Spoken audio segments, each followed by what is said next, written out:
स्वयं जगत जननी जगदम्बा अम्बा मां पार्वती जी नंदी के पास बैठकर शिव की चर्चा करती हैं। इसलिए निवेदन है, यदि कभी मौका लगे आपकी जिंदगी में, कभी जीवन में अगर ऐसा लगे कि बहुत दुख है, बहुत तकलीफ है, बहुत कष्ट है, एक बेलपत्र अपने हाथ में रखो, उल्टे हाथ में, सीधे हाथ से उस बेलपत्र पर अपना हाथ रखिए, नंदीश्वर महादेव का स्मरण करिए, 7 बार श्री शिवाय नमस्तुभ्यम कहिए।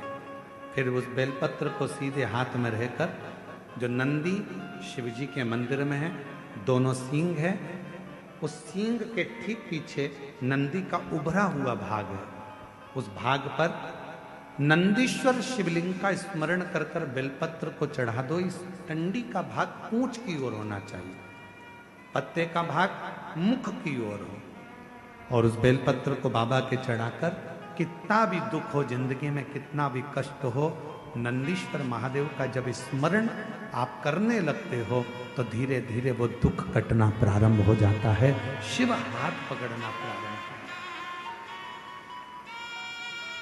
नंदीश्वर शिव ओघड़ना नहीं, और जो जैसी 17 साल के बाद बच्चा हुआ, एक बार जोरदार ताली बजाकर स्वागत। जो जैसी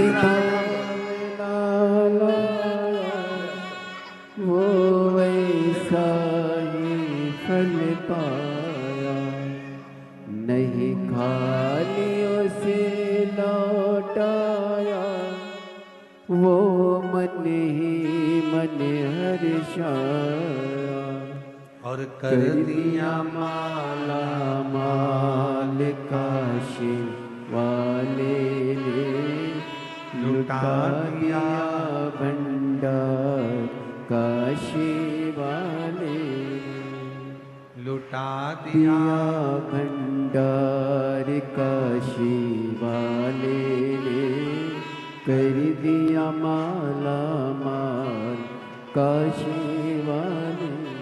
शिव कथा कर रही है, भगवान शंकर का पवित्र चरित्र कर रहा है। पार्वती मैया यदि शिव को प्राप्त करी हैं, भगवान शंकर को प्राप्त करी हैं, तो नंदी की ही कृपा हुई, नंदीश्वर।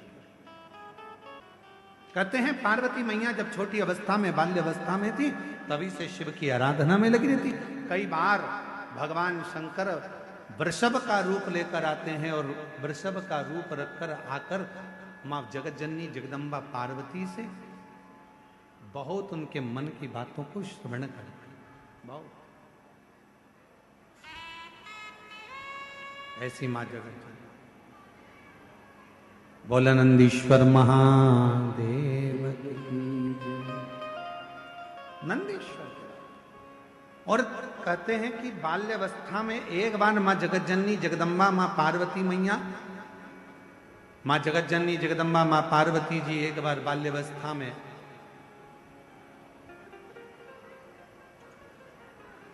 एक छोटे से वृषभ को देखकर, छोटे से नंदी को देखकर मां जगत जननी जगदम्बा अम्बा ने उनसे भी भगवान शंकर से मंगल विवाह की कामना करी, उनसे भी,